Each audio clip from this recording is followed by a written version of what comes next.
What's going on, guys? My name is Wade with TechDaily, and in this video, we're going to be doing a camera comparison test between the Google Pixel 4a, the 2020 iPhone SE, and the Samsung Galaxy A71. So the reason I wanted to compare these phones in particular is because all three devices fall within that $350 to $400 price point. So they're certainly competing smartphones, and if you're in the market for a new device, you're probably considering at least one of them, if not all of them. What also makes this comparison particularly interesting is that these phones are, of course, from the three big players, Google, Apple, and Samsung. And each company not only offers a different approach to the camera and smartphone hardware, but the actual results vary pretty heavily too when we start to analyze the picture and video samples. And it is interesting to see these results side by side. So to get things started, I want to take just a second to explain what all is going on with the camera setups here with these three phones, and then we'll jump right into some actual side-by-side samples. Feel free to jump ahead if you want to. But with the 2020 iPhone SE, of course, this phone has one single lens around back. It's a 12 megapixel f1.8 aperture shooter, and up front, the selfie camera is a 7 megapixel f2.2 lens. This setup isn't new, it isn't particularly high-end either, it's been on previous iPhones in years past, but what helps this phone out a ton is Apple's high-end A13 Bionic chipset, which is their flagship processor. With Apple, they're relying heavily on the software and image processing via the chipset, more so than the actual lens hardware to produce the images. So that's something to consider. And it's actually a similar story with the Pixel 4a. This phone also has just one lens around back, a 12.2 megapixel f1.7 aperture shooter paired with an 8 megapixel f2.0 aperture selfie camera up front. With Google, they're pretty much known to make the most out of one lens that maybe isn't the best on paper when strictly looking at the specs, but they're super big on the software and image processing too, and I personally don't think anyone else does it better.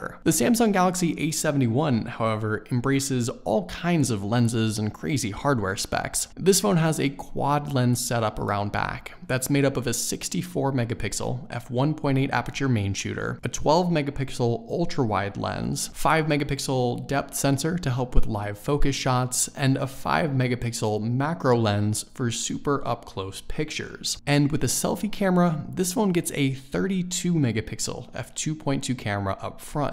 So there are a couple of important things to note here. First off, with shooting modes and capabilities, the A71 pretty much offers the most. Each phone does have their own sort of special software additions. There's varying slow-mo modes, Google Lens, hyperlapse, food and portrait mode filters, but only the A71 offers more shooting modes that utilize the actual additional lenses. Wide angle, for example, is useful, and that's not something you get on the iPhone or the Pixel. The macro lens, on the other hand, I don't personally value, but it's there if you want it. And the A71 can take advantage of all of those megapixels with a high megapixel shooting mode. So while the extra lenses don't always offer more features, in this case with the A71, you are getting a little extra. There is one sort of software feature that I think is the most important one to have, and that's night mode. The Pixel has it with its night sight camera, the A71 has night mode, but the 2020 iPhone SE has no low light or night mode shooting at all. So in particularly dark settings, there's no assistance, and I think that's a big mistake with Apple not offering it. Besides all that, every phone can shoot 4K video, though the iPhone goes all the way up to 60 FPS, while the Pixel and A71 maxed out at 30 FPS. And the iPhone also has optical image stabilization, while the Pixel and A71 rely on gyro EIS. And when we get to the video samples, I think you'll see how much more stable the iPhone is. That's pretty much all the important stuff. Like I said, the shooting modes and software features and filters and things like that vary a bit between the different phones. I could spend 10 minutes going over every little detail, but let's just jump into some actual real-world results here so we can see what's going on with these phones, and I'll offer up some of my own sort of insight and critiques. So first off, with just regular old selfies, I actually think all three phones do a pretty good job, but there are certainly some things we can pick out. The iPhone right away looks bright and pretty pleasing, but it is maybe more more colorful and saturated than it should be. I think it does offer the most detail though. The Pixel 4a is the most accurate, I'd say, as far as the color and exposure with regards to how the scene really looked, though I'm not a huge fan of the actual lens on the 4a, like the focal length. It sounds a little weird, but you can sort of see how skinny my head looks and how my nose and chin look very forward compared to the wider look of the other two lenses. I'm not sure if I'm explaining it all that well, but it's just something I noticed. The A71 looks okay, but with selfies, Samsung tends to over soften and over beautify the images while also offering a particularly dark looking image. And all in all, I think it's the most processed looking picture out of the bunch. With a portrait selfie here, a lot of the same characteristics I mentioned from the last picture are present once again, but when looking more at the background and foreground separation, the iPhone and A71 do an okay job, but the Pixel 4a I think is still better than the other two. And you can see that around the top of my hair especially. The iPhone and Pixel offer the sharper, more detailed images, while again the A71 is just super smooth and processed, which you can see all over my face. When we move over to the rear camera, once again, I think the 4a is the most true to life looking image with the color and exposure. The iPhone looks pretty pleasing to the eye again, and I think the A71 looks the most different out of the three. What you'll see here in a second is that the A71 tends to almost over brighten most scenes and also oversaturate at times too. It does work every once in a while. There are instances where a bright, colorful image looks pretty good, but in this case, I think it does miss the mark with the skin tone and just the overall look. And with a rear portrait shot, in my opinion, I think the 4a outshines the other two phones by quite a bit, with the detail, the color, the edge detection, and everything in between. The iPhone still looks good, but my hair gets a little blurry where maybe it shouldn't be, and my beard isn't quite as detailed compared to the Pixel. The A71 again isn't bad. I think as a whole, there's nothing this phone got wrong exactly. It's just a little too bright with the skin tones a little too far off compared to the rest. And when we move over to some outside shots, I want to offer up some of the tendencies I noticed with some of the pictures in the lineup. The iPhone in general is a little more saturated than real life and maybe a little brighter at times. The Pixel 4a is the most accurate, the most true to life, but that sometimes means things maybe don't look as nice, perhaps a little dull. So while it's accurate, it's maybe not as eye-catching, though you likely can pick out more detail in the shots versus the rest. And with the A71, this is an instance where a bright, colorful, more saturated look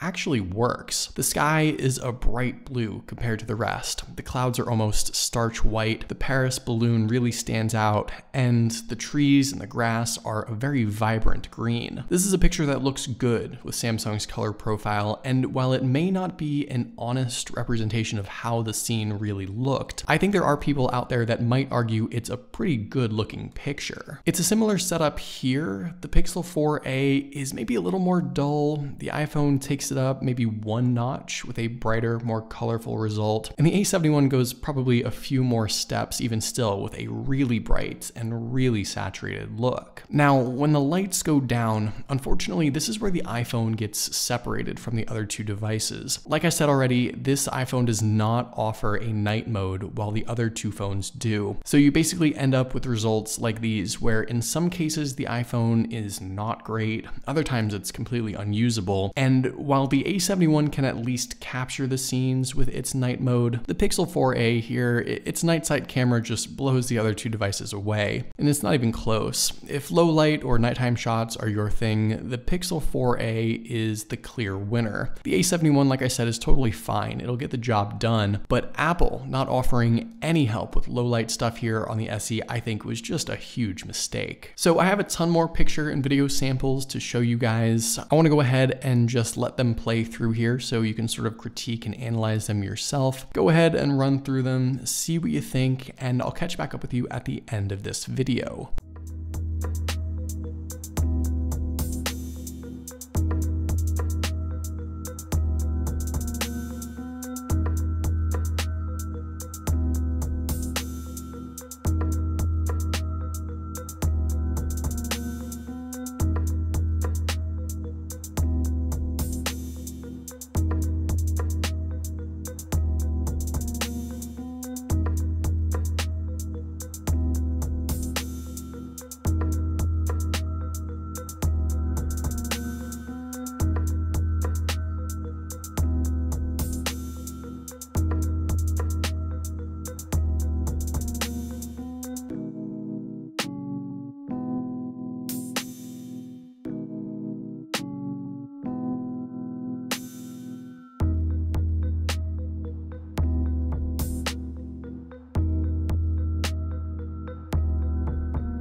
All in all, if I had to choose just one phone when it comes to strictly pictures, I think there's no question the 4A is the winner. It offers a ton of detail, its low light shooting mode is fantastic, and it is far and away the best picture taker for $300, $400, or even $500. The iPhone isn't too far behind it. I think it excels with video in particular, but no night mode is just such a bummer, and I really think it limits this phone's potential. The A71 is a really good choice too. Those extra lenses are a plus at times, especially the wide angle, and I think Samsung has done a great job improving their A series cameras, particularly this year. There's definitely a lot of folks who like bright, colorful looking pictures, so I know it'll be the choice for a lot of people. But what do you guys think? Which phone did you like best? Let me know in the comments down below. I'd love to know your thoughts, of course. Hopefully you guys did enjoy this video. Be sure to follow TechDaily on Twitter and subscribe to the TechDaily YouTube channel if you haven't already,